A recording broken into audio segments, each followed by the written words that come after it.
Je viens de voir ceci sur Facebook. Steve va soutenir Samuel Eto'o croyant avoir un poste à la FECAFOOT. Mais comme ça n'a pas été le cas, il est devenu un détracteur. Un jeune qui combat Samuel Eto'o est un sorcier. C'est pas parce que je ne parle pas depuis que je n'ai rien à dire. Alors, chers Aiguisiens, asseyez-vous. Je vais vous expliquer le problème que j'ai avec votre pasteur. Et vous allez donner vos avis à la fin. Tout le monde sait que je suis le premier fan de Samuel Eto'o en tant que légende du football. Je suis allé jusqu'à chanter pour lui à l'époque, vous le savez. Mais où est le problème actuellement? Je vous le dis alors. En plus de m'avoir humilié, Samuel Eto'o a créé en moi une frustration que personne au monde ne pourrait pardonner. Je ne soutiens pas les hommes, mais les idées. C'est pendant qu'on tourne la vidéo de la canne sucrée que je rencontre Samuel Eto'o. Je suis directement fasciné par son humilité. Il me parle de son projet pour la FECAFOOT et pendant qu'on est dans la voiture, un jour à Douala, un matin, il me montre les immeubles qui lui appartiennent. Et je me dis, si ce monsieur dit vrai, il pourrait faire l'affaire à la FECAFOOT parce qu'on en a marre des gens qui viennent remplir leurs poches à la FECAFOOT pendant que les résultats sont de plus en plus médiocres. Je lui promets donc un soutien total et gratuit afin qu'il remporte cette candidature à la tête de la FECAFOOT.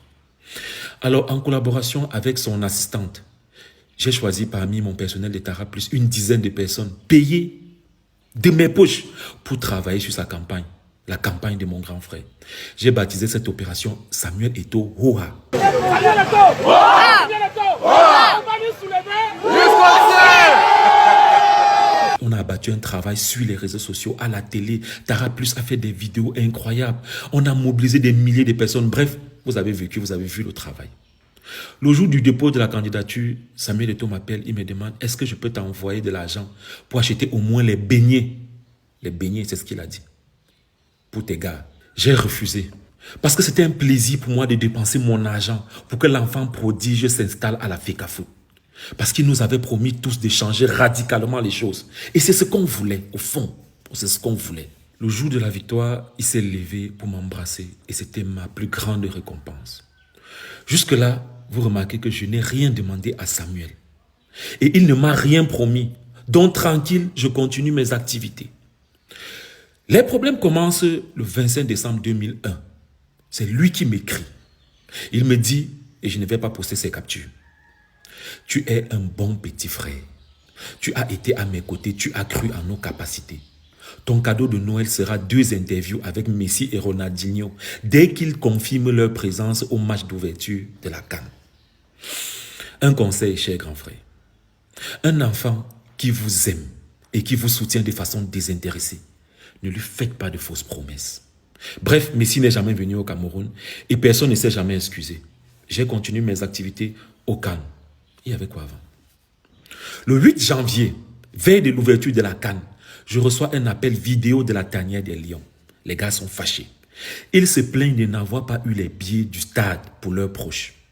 Je dis, c'est pas normal. C'est quand même eux les acteurs. J'achète 30 billets. Je dis bien, j'achète pour aller leur donner.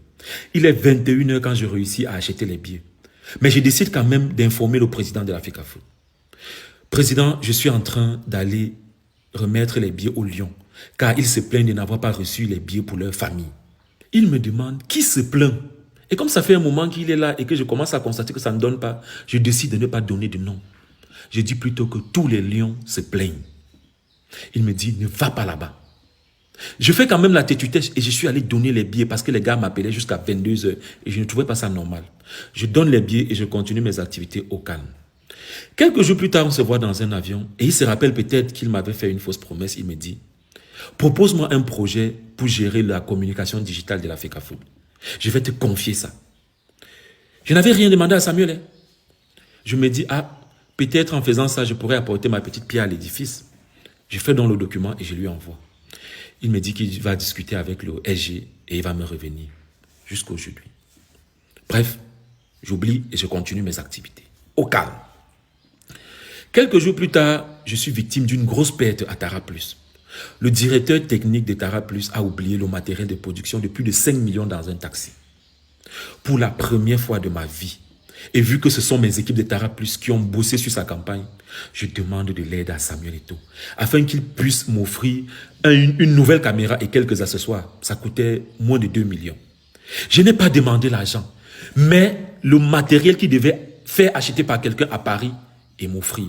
Voici la capture, vous pouvez faire pause et lire. Il me répond, d'accord. Comme je dis, je ne poste pas ces captures. Après, il n'a rien fait. Comme d'habitude, je dis, il n'est pas obligé d'être reconnaissant. En plus, il ne me doit rien. J'ai donc continué mes activités au calme. Le 15 août 2022, je le rencontre encore dans un avion qui m'amène en Côte d'Ivoire. Je lui dis, président, c'est comment pour la Coupe du Monde? J'ai vu, tu as reçu les influenceurs au Famous. Il me dit, mon petit, toi, tu es un VIP. Je vais t'amener au Qatar en VIP. J'ai dit, yes, président. Vous m'avez vu au Qatar. Je n'ai pas reçu d'invitation et je ne lui ai pas écrit pour demander.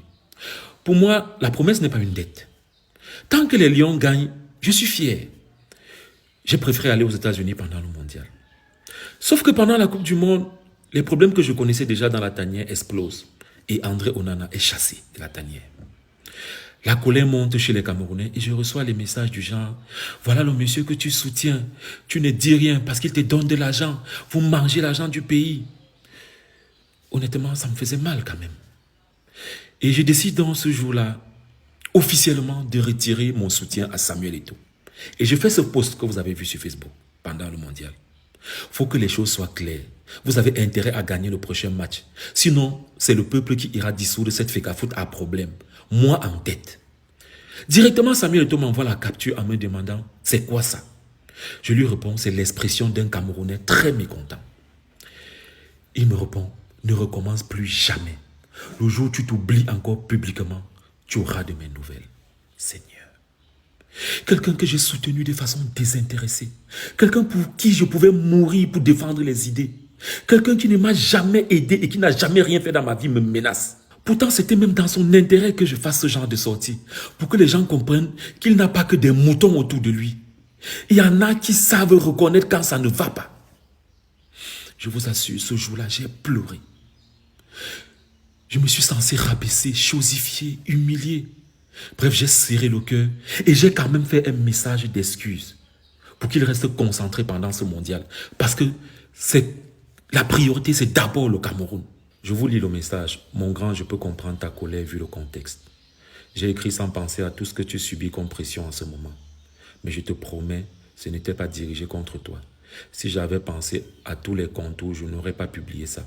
Vraiment désolé. Je vais corriger l'outil avec un truc de feu avant le match contre le Brésil. Sorry.